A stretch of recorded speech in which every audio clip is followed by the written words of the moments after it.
Ngayon, pag-uusapan natin ang storya noong taong 2022. Kasali dito ang iba't ibang bansa, at ang sentensya ay ilang buwan nang naganap. Ang istoryang ito ay nagsimula sa fairy tale at nagtapos sa horror film. Si Ekaterina Bauman ipinanganak noong Mayo 30, 1989. Isa sa malaking city ng Russia na ipinangalan sa St. Petersburg. Ang malagim na pangyayari ay nagsimula sa bansang Turkey noong 2009, kung saan kasama ang pamilya ni Ekaterina, 20 anyos, at doon sila ay nagbakasyon. Dito ay may nakilala siya na German citizen, ang pangalan ay Walter Bauman. Si Walter ay diretsong magsalita ng Russian. 13 years ang tanda ni Walter kay Ekaterina. Kahit ipinanganak siya sa Kazakhstan, katulad din ng Russia ay parte sila ng USSR. Nag-aral siya sa Germany at nakaipon ng maraming pera. Pero ang kanyang personal na buhay ay hindi maganda. Naghahanap pa din siya ng perpekto na mapapangasawa at pinapangarap niya sa buhay. Pero kahit siya ay hindi niya makita sa sarili niya ang perpektong tao. Nakatira siya sa magulang niya, hindi niya inaalagaan ang sarili niya. Madalas na nakikipagkilala siya sa mga babae sa internet at kadalasan ay puro sila Russian. Nagkaroon siya ng isang babaeng matagal na niyang kachat at napagdesisyonan niya na dalawin ito sa Russia upang makita niya sa personal. Ngunit na makita siya ng personal ng kanyang kachat na babae, ay ayaw na siyang makausap ulit nito at ayaw nang makita siya. Pero kahit ganon, ay may natagpuan pa rin siyang pag-ibig at ito ay si Ekaterina. Nagulat ang marami nang siya ang piliin ni Ekaterina. Dahil pareho silang malungkot at naghahanap ng pag-ibig. Si Ekaterina ay bumalik sa Russia at si Walter naman ay sa Germany. Nagpatuloy sila sa pag-chat sa isa't isa sa social media. At nagtatawagan din palagi. Kinikwento ni Walter kung gaano kaganda si Ekaterina sa kanyang mga kaibigan. Kung gaano sila katagal mag-usap sa telepono at nagsusulatan ng kung ano-ano. Madalas ay pinapasyalan siya sa St. Petersburg ni Walter. At nag-uubos ito ng pera para lang makita siya sa personal. Si Ekaterina ay second year at nag-aaral sa Universidad ng St. Petersburg. Seryoso si Walter kay Ekaterina kaya tinulungan niya itong makaalis sa bansa nila at pumunta na sa Germany upang doong mag-aral. Taong 2010, si Ekaterina ay maganda, matalino at masayahing tao. Ipinagpatuloy niya ang kanyang pag-aaral at kumuha siya ng business administration na course. Mahilig din siya mag-yoga at dun siya sa tahimik na lugar. Makalipas ang ilang buwan, ang dalawa ay nagpakasal. Napakagarbo ng kanilang kasal. Ang kaibigan ni Walter ang naging photographer at nakita nito kung gaano kasaya at kaganda si Ekaterina. Napakamahal ng ginastos nila sa kanilang kasal. Napakagarbo ng kasal pero onti lang ang pumunta. Ito'y nakapagtataka. Matapos magdilim, natapos na ang kasal. Makikita mo sa kanilang mga larawan kung gaano sila kasaya. Makikita mo kay Walter kung gaano siya kasupportive sa kanyang batang asawa. Parati itong nakayakap kay Walter at laging nakangiti sa kanya. Sila ay bagay sa isa't isa. Sila ay may magandang pagsasama noong simula. Ngunit imbis na tumira sila sa kanilang sariling bahay, mas pinili ni Walter na tumira sa kanilang magulang. At ito ang unang naging problema ni Ekaterina nung tumira siya sa Germany. Nahirapan siya sa pakikisama sa mga magulang ni Walter. Napakasama ng magulang ni Walter lalo na ang kanyang ina. Maganda ang mga naging trabaho ng kanyang magulang dati. At nagkaroon lang sila ng isang anak at ito ay si Walter. Kaya sobrang mahal niya ito at hindi niya matanggap na ito ay kinasal na. Tuwing umaalis si Walter ay nag-aalala lagi ang kanyang magulang. Lagi siyang hinahanap nito at tinatanong kung sino ang kasama at kung nasaan siya. Madalas ay nakikialam siya sa relasyon ng mag-asawa. Palagi niyang kinukutya si Ekaterina sa pagiging hindi mabuting housewife niya. Sinasabihan niya ng masasakit na salita si Ekaterina. Nakesyo mukha daw prostitute ito sa mga suotan niya. Si Walter ay palaging nasa trabaho kahit holiday o weekends. Dahil mas malaki ang kanyang kinikitang pera. Hindi lang siya workaholic, kundi siya ay madamot. Ayaw niyang gastusin ang mga naiipon niyang pera. Taong 2017, nang nabuntis si Ekaterina, nagdesisyon siya na gumastos ng maliit na pera upang makabili ng bahay para makalipat. Inisip ni Ekaterina na ito ay magiging magandang simula ng kanilang pagsasama. Ngunit nagkamali siya. Para lang siyang ibang tao sa kanilang bahay. Nang isilang niya ang kanilang babaeng anak, si Walter ay nag-iba. Naging mas mahigpit siya at mas kinontrol niya si Ekaterina. Kinausap siya ni Walter at pinagbawalan din na matuto mag-drive. Pinagbawalan rin niyang matuto ang kanyang anak ng salitang German. Ang gusto lamang niya ay ang salitang Russian. Hindi niya alam kung bakit biglang nagbago ang kanyang asawa. Mas lalo siya naging seloso at mas kinontrol niya si Ekaterina. Madali ring uminit ang kanyang ulo sa mga simpleng bagay. Hanggang umabot sa pananakit na sa kanyang asawa. At madalas siyang sinasaktanan nito. Noong taong 2019, madalas pa rin silang mag-away nito. Paminsan ay tinatago ni Walter ang kamera at binibidyo niya ang kanilang pag-aaway. Inutusan ni Walter ang kanyang kaibigan na i-hack ang cellphone ng kanyang asawa, ngunit hindi ito pumayag. Ayon kay Ekaterina, ay nawawalan na ng oras ang kanyang asawa sa kanilang pamilya. Nagkaroon na sila ng kaso dahil sa pananakit ni Walter kay Ekaterina. Ngunit nabaliwala ito dahil nagkabalikan naman ulit sila. Pinagbibintangan niya palagi si Ekaterina sa pagiging masamang ina nito at may sira daw sa ulo si Ekaterina. Hindi na niya kayang mamuhay pa sa stress at takot kasama si Walter. Isa na siyang biktima ng pang-aabuso. Taong 2020 ay ang unang pagkakataon na humingi siya ng tulong. Nang makaalis na si Ekaterina at ang kanyang anak na babae sa pudar ni Walter, ay ginawa lahat ni Walter upang maibalik lang niya sa kanya ang kanyang asawa at anak. Ipinangako niya na magbabago na siya at inamin niya na nagkamali siya sa pagiging masamang ama at asawa. Sinabi din niya na hindi siya mabubuhay nang wala si Ekaterina at ang kanyang anak sa kanyang buhay. At dahil doon ay pinatawad na niya ang kanyang asawa at bumalik na sila ng anak niya sa kanilang bahay kasama si Walter. Simula noon ay wala ng pag-aaway. Tuwing naaalala niya ang pagkakamali ni Walter ay palagi niyang binibigyan ng regalo sa Ekaterina at gumagawa din siya ng lakad upang sila ay maipasyal at makapagbakasyon. Nagbago na siya ng ugali hindi lang para sa kanyang asawa kundi para din sa kanilang anak. Sa pagkakataong ito ay mas naging mahigpit naman siya sa kanyang anak. Tuwing nasa bahay sila, mas gusto palagi ni Walter na nasa tabi niya ang kanyang anak na babae. Tuwing umaalis sila, gusto niya palaging karga ang kanyang anak kahit na 3 taong gulang na ito. Mas gusto niyang ituon ang kanyang oras sa kanyang pamilya kaysa magtrabaho siya. Siya ang naghahatid sa anak niya sa kindergarten at kinukuha niya ito sa gabi. Nilulutuan niya ng pagkain nito at tuwing gabi ay nasa tabi din ng mag-asawa ito natutulog. Magaling siya magmanipula ng mga tao. Pera ang nagbubuhay sa kanya at madalas ay mainitin din ang ulo niya. Simula nang maging ina na si Ekaterina ay madalas din niyang dinadalaw ang kanyang pamilya at kasama palagi si Walter sa Russia. Dahil natatakot ito na hindi na bumalik sa kanyang asawa at manirahan na muli sa pamilya ni Ekaterina sa Russia. Naisipan niyang mag-file ng divorce dahil nakikitaan niya na naman ng masamang pag-uugali at pag-aabuso ni Walter sa kanilang mag-ina. At napag-alaman niya na ang lahat ng kanyang dokumento ay nawawala.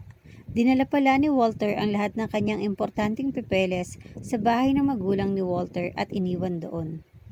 Isang beses nang dinalaw ng ina ni Walter sila sa kanilang bahay, nagkaroon na naman ng pagtatalo silang magbiyenan at pinalabas si Ekaterina sa kanilang pamamahay. Itinapon siya na parang walang kwentang gamit. Pumunta siya sa pulis at ang problema ay nasolusyonan naman. Isang beses ay nagtalo ang mag-asawa sa harap mismo ng kanilang anak na babae. Nakatanggap sila ng sulat na kailangan ng kanilang anak ng ibang tao upang mamonitor ang anak nila. Dahil nasabi dito na napakadelikadong maiwan sa mag-asawa ang kanilang anak dahil na din sa madalas nilang pag-aaway. Ang dahilan na lang ng pakikisama niya sa kanyang asawa ay dahil na lang sa kanilang anak. Ngunit hindi siya makauwi sa kanila kasama ang kanyang anak. Para makuha niya ang kanyang anak papuntang Russia, ay kailangan niyang humingi ng consent sa kanyang asawa na pumapayag ito na umalis sa kanilang bansa, ngunit ito ay malabong mangyari. 21, buwan ng Agosto, dinala niya ang kanyang anak na babae sa WCC o Women's Crisis Center. Ito ay isang organisasyon na nagbibigay ng serbisyo sa mga kababaihan na nakararanas ng iba't ibang uri ng krisis tulad ng pang-aabuso sa tahanan, sexual na karahasan, panggagahasa at iba pa. Sinabi pa niya na gusto daw siyang patayin ng kanyang asawa. Kaya minabuti niyang ipaalam ito at ibili ng kanyang 5 taong gulang na anak sa WCC. Ang sabi ng psychologist na grabe na ang sitwasyon nila. Sumang-ayon si Ekaterina sa youth affair na kunin na ang kanilang anak sa kanilang pangangalaga. Ngunit si Walter at ang kanyang ina ay nagsalita at hindi sumang-ayon sa kanila. Kaya tumira ang bata kala Walter at sunod na araw naman ay kay Ekaterina sa may women's shelter. Lagi silang nagpapalitan upang matuto ang kanilang anak sa lengguwahe na German. Ilang linggo nakalipas ay nagkasama-sama na uli ang pamilya ni Ekaterina at Walter. Dahilan na din na masama ang naging ka-roommate ni Ekaterina at napakalayo ng eskwelahan ng kanilang anak. Ang resulta ay bumalik siya sa kanilang tahanan. Ngunit pinoproseso na ang kanilang pagdi-divorce kaya magkahiwalay na sila ng kwarto. Gustong-gusto na ni Ekaterina na bumalik na sa Russia.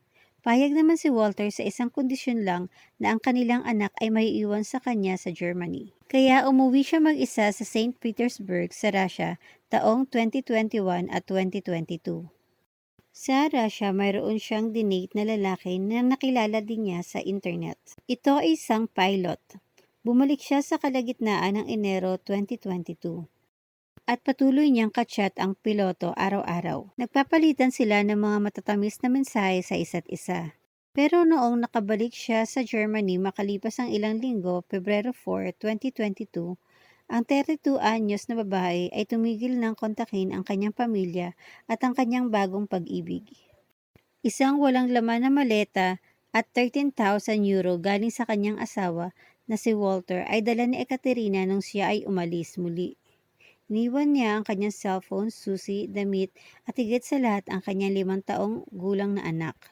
Ito ang bersyon ni Walter na sinabi niya sa pulis noong siya ay tinanong nito noong Pebrero 6, 2022 nang hindi mahanap ng pamilya na Ekaterina 2 araw na. Sila ay nag-utos sa mga pulis sa Germany na hanapin ang kanilang nawawalang pamilya na si Ekaterina.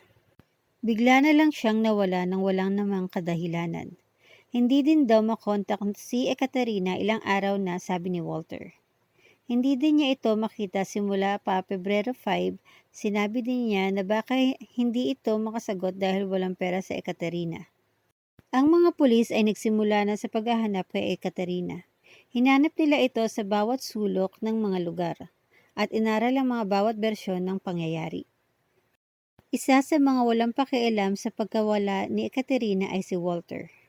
Ang buong mamamayan ay tumulong at idinikit ang flyer ni Ekaterina sa kanilang mga bahay upang makatulong sa paghahanap sa babae. Si Walter ay busy sa pagpaparenovate ng kanilang bahay at siya ay nasa gitna ng atensyon ng mga tao. Naghanap din ang mga pulis sa pamilyang Bauman at 4 na araw bago umalis daw si Ekaterina, sa araw na iyon ay tapos nang magpa-renovate ng bahay si Walter. Pinunturahan niya ang sahig sa guest room nila at nilagyan ng sofang upuan. Nakita din na bumili siya ng mga malaking panlinis sa malapit na tindahan. Nalaman din ng pulisya na ang CCTV sa kanilang bahay ay biglaan ding nawala. 3 oras nang hinahalughog ng pulisya ang kanilang bahay upang makahanap sana ng mga ebidensya. Dinala nila ang police dog upang makatulong sa paghahanap. Sa garahe ay medyo iba ang kilos ng aso, ngunit hindi ito nagbigay ng kahit na anong senyales. Sa sasakyan naman ay nakakita sila ng kutsilyo at electric shocker na pwedeng maging ebidensya.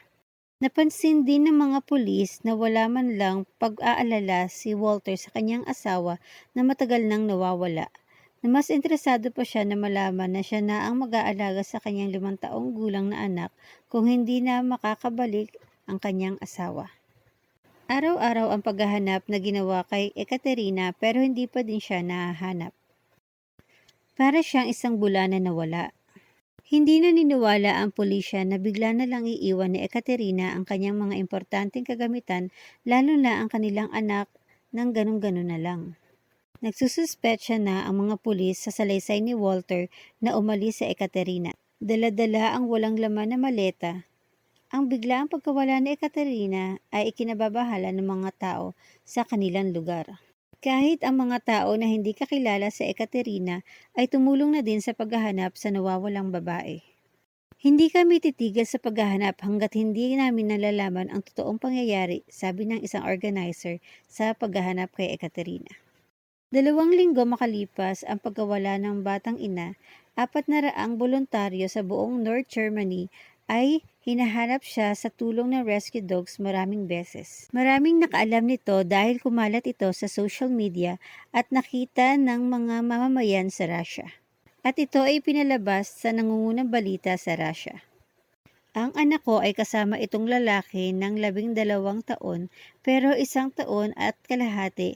Ang kanilang pagsasama ay napuno lang ng pag-aaway. Tinasaktan niyang paulit-ulit ito, sabi ng ina ni Ekaterina sa journalist. Itinago niya ang mga IDs at bank cards ni Ekaterina. Hindi niya pinapayagang makipagkita siya ng kahit kanino.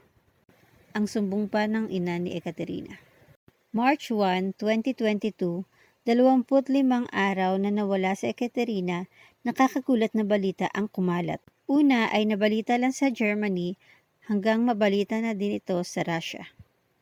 Mayroong nakakita na palutang-lutang na maleta sa tabing ilog. Nagulat ang nakakita nang buksan niya ang maleta. Sa loob ay ang nabubulok na katawan ng babae na nakabalot sa garbage bag. Malinaw na ang katawan ay hindi lang nakalagay sa maleta.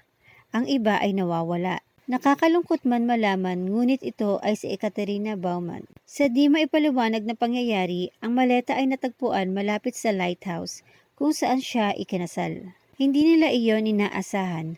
Maaari ang maleta ay inanod galing sa hilagang dagat.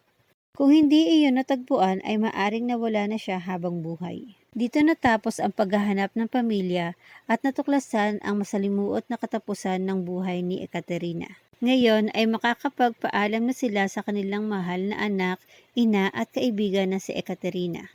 Ang mga tao sa lugar ay gumawa ng improvised na memorial upang alalahanin si Ekaterina. Nag-alay sila ng kandila, bulaklak at mga sulat. Si Walter Bauman ay dinakip dahil siya lang ang nag-iisang suspect sa pagpatay kay Ekaterina. Pagkatapos mahanap ang katawan ay inimbestigahan ulit nila ang tahanan ng Bauman sa pangalawang pagkakataon. Sa ngayon, ang mga eksperto ay masusing sinasiyasat ang kaso. May natagpuan sa dugo ni Ekaterina. May nakita din silang adhesive tape, foil at malaking garbage bag at panglinis. At ang kulay rosas na scarf na makikita sa huling selfie ni Ekaterina ay natagpuan sa kanilang garahe. At wala ding nakitang personal na gamit si Ekaterina sa kanilang bahay. Halos lahat ng kanilang damit ay itinapon na, at ang kanilang mga larawan noong kasal nila ay nakatago sa likod ng kanilang piano. Nakita din ng mga pulis ang puting jacket ni Ekaterina sa kanyang huling selfie. Nakita ito sa basurahan ng ina ni Walter. Makikita din ang isang liham na may nakalagay na, "Inay, tulungan mo ako, alam kong kaya mo yan." Pebrero 4, 2022 ay ang huling araw ng buhay ni Ekaterina. Sa oras ng 4:30 ng hapon ay naglakad siya suot ang asul na jacket at dilaw na balabal. Sa gabi ay kumain ng hapunan ang pamilya. Meron tuna, mashed potato at olives at bote ng wine. Sabi ni Walter ay isang basong wine lang ang nainom nito at siya na ang uminom ng lahat ng natira. Kaya nakatulog na siya ng 8:00 ng gabi. Nakita na nag-imbestiga na nakonekta ang telepono ni Ekaterina mga 7:30 ng gabi at sa oras ng 8:25 p.m. ay nakipag-video call ito sa kanyang bagong pag-ibig sa kanyang computer. Siya ay nasa magandang mood noon at tatawag siya uli kapag napatulog na niya ang kanyang anak na babae, sabi niya sa kanyang bagong pag-ibig. Ngunit hindi na siya tumawag noon at kahit kanino paman. Makalipas ang 2 oras, ang kanyang bagong pag-ibig ay nagmensahe na sa kanya ng good night. Pero hindi pa din ito binabasa ni Ekaterina. Napag-alaman ng eksperto na namatay na si Ekaterina 2 oras na matapos ang kanilang hapunan.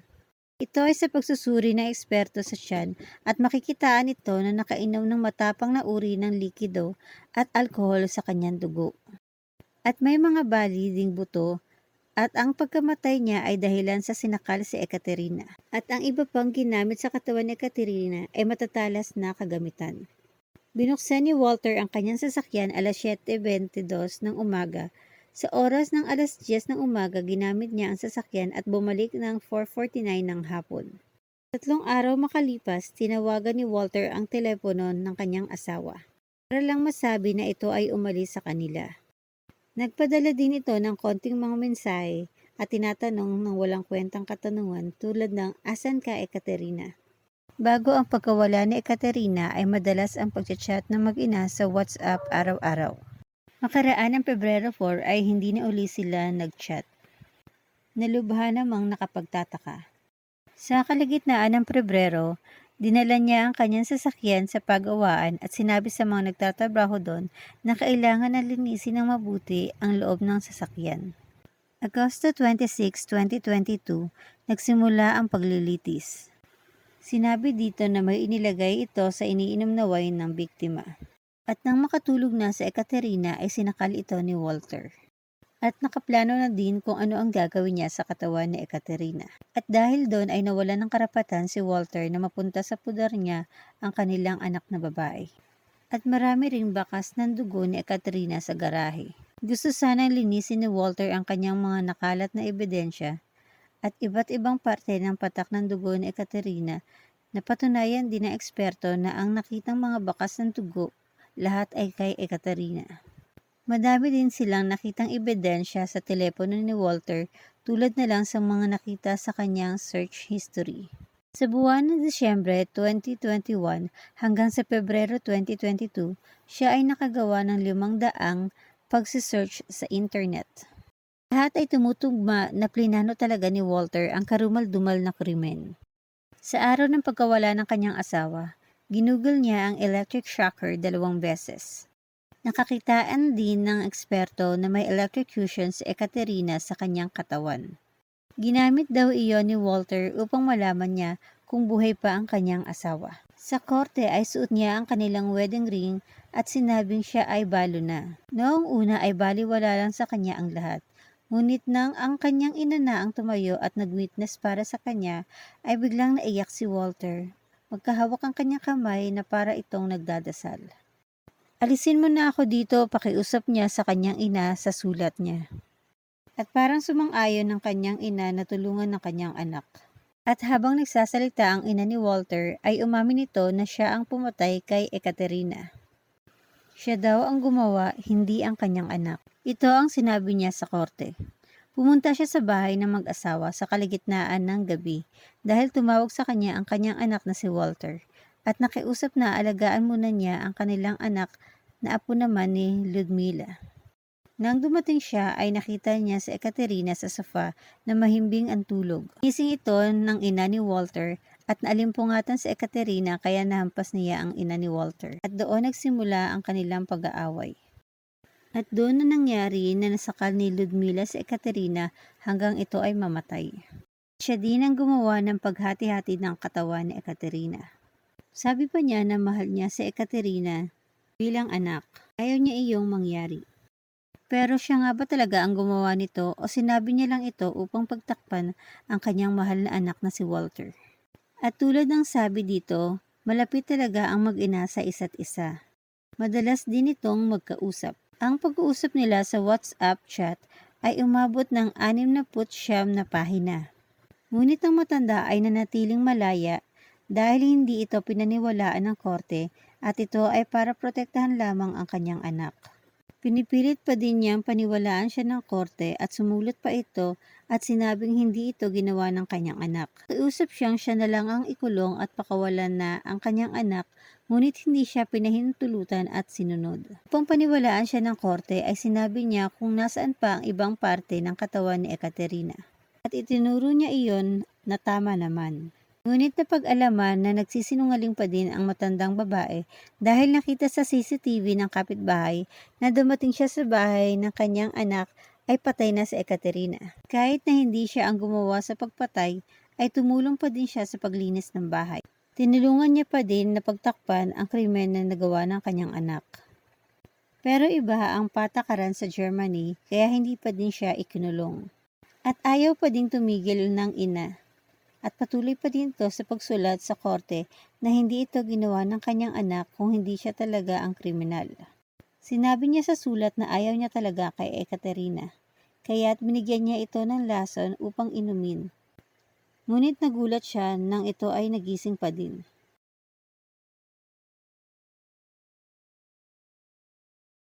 Kaya sinakal niya ito hanggang mamatay si Ekaterina. Ayon sa kanyang sulat. Habang si Walter naman ay nakakulong, ay sinabi niyang trinaydor siya ng kanyang ina. Kahit ano pa ang sabihin ng mag-ina, ay hindi ito pinaniwalaan ng korte. Kaya't kasalukuyan pa ding malaya ang kanyang ina. Ano ang masasabi niyo sa istoryang ito? Salamat sa pakikinig. Ingat po tayong lahat.